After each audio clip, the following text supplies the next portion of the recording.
дар рӯзи дуюми мусобиқаи ҷумҳуриявии гӯштини юнону румӣ ки дар маҷмӯаи варзишии маркази ҷумҳуриявии тайёрии олимпии дастаҳои мунтахаб баргузор шуд, беҳтаринҳо дар вазнҳои 60, 67, 77, 87 ва 130 килограмм ба майдон баромаданд. пас аз чанд даври рақобатҳо иштирокчиёни марҳилаи финалӣ муайян гардида, беҳтаринҳо низ муайян шуданд. аз ҷумла дар вазни 60 килограмм нафаре ки соҳиби медали тиллои чемпионати осиё миёни навҷавонон ва ҷоизадори чемпионати ҷаҳон аст, тавонист дар камтарин фурсат рақиби худро шикаст дода ба унвони навбатиаш даст ёбад.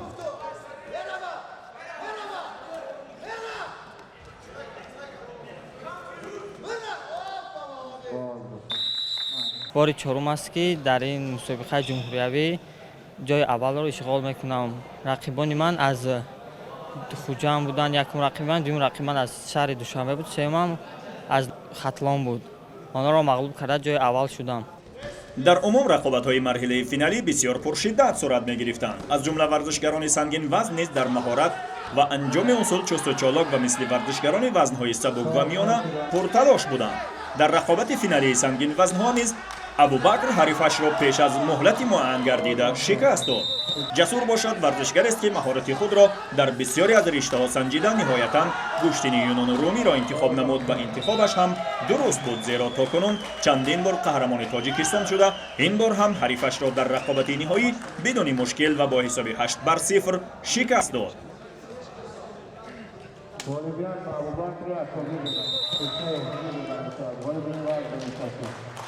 машқ кардам, ба мисли онҳо дохил мешавад карате, теквандо, бокс, кикбокс, барба, гӯштин, яъне гӯштини зудо, самбо ва охири охирон омадам ба гӯштини юнони румӣ. ин ба ман хеле маъқул аст ва мехоҳам ки боз дар оянда дар анаҳмин намуди варзиш дар берун аз кишвар баромада бисёр дар мусобиқоти яъне байналмилалии чемпионати осиёи ҷаҳон ва олимпиада низ парчами давлати миллати хешро бобардорам.